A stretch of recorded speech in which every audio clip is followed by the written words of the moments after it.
Hey guys, it's Mike Rowland here with the Rowland team. I'm doing a quick book review on a book I just recently read. It's The Richest Man in Babylon. It is a must-have if you're, I'm sure you've seen it probably on the bookshelves of most financial advisors, CPAs, anybody who really deals with monies.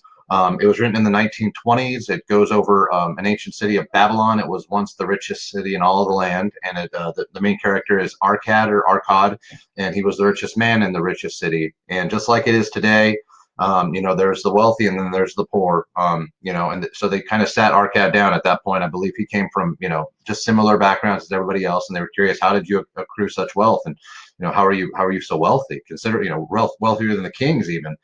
And so he sat him down. There were seven principles he's covered that his mentor taught him.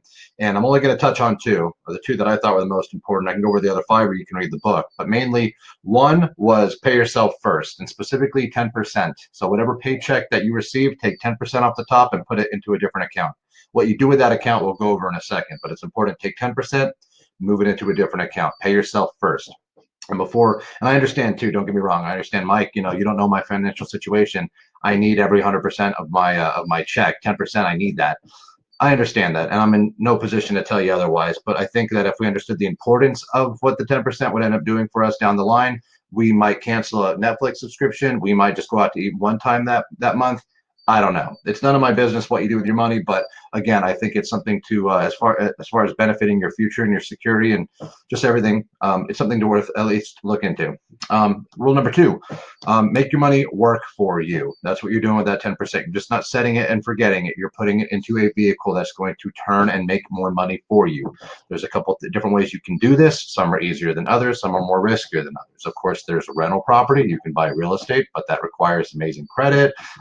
There's creative ways of getting real estate where you don't need a lot of funds, but more often than not, they're non-existent and you're kind of getting killed. It's really tough. You need cash on most rental properties, or at least straight credit with a pretty low interest rate. And that's not what this video is about. You can also throw it into a stock, the stock market. You put into an S&P 500 or a Dow. Those are the safer ones. Maybe put into a Facebook or a Netflix, whatever. You can ride that wave. But talk to anybody who's been dealing with stocks the past couple of months, and they're taking a beating. So there's risk involved that we're there. But I guess the focus of this one is, I recently found out, shout out to Michael Palmieri as well for introducing me and my wife to this particular account, but it's called Ally. It's an Ally Bank account. It is free. Look it up, ALLY, Ally Bank.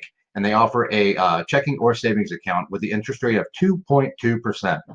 And I know that doesn't sound like a lot. 2.2% is not a ton, but it certainly beats what the other banks are offering. Bank of America, Chase, Wells Fargo. Don't quote me, but I think it was 0.0009. Didn't do anything. 2.2%, although not that big of a number, with compound interest over the course of a while, it does some damage. I'll run some numbers for you.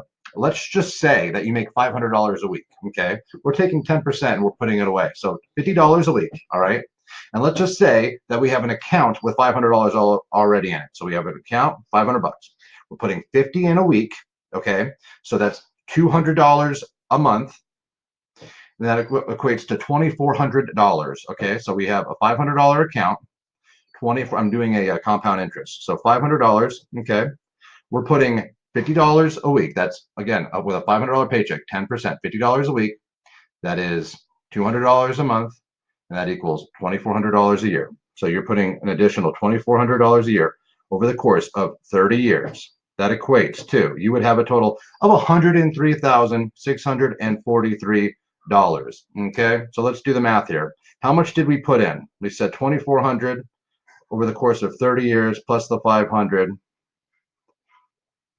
So you would have put in collectively over that course of 30 years, $72,500. That's a pretty penny. But again, because of the power of compound interest, you would have made well over $28,000. And that's, again, doing nothing. It's just placing your money into a vehicle that in turn is going to continue to make you money. Again, if you were to take that exact money, that $75,000 over the course of 30 years, and you put into a Wells Fargo, you might have $77,000.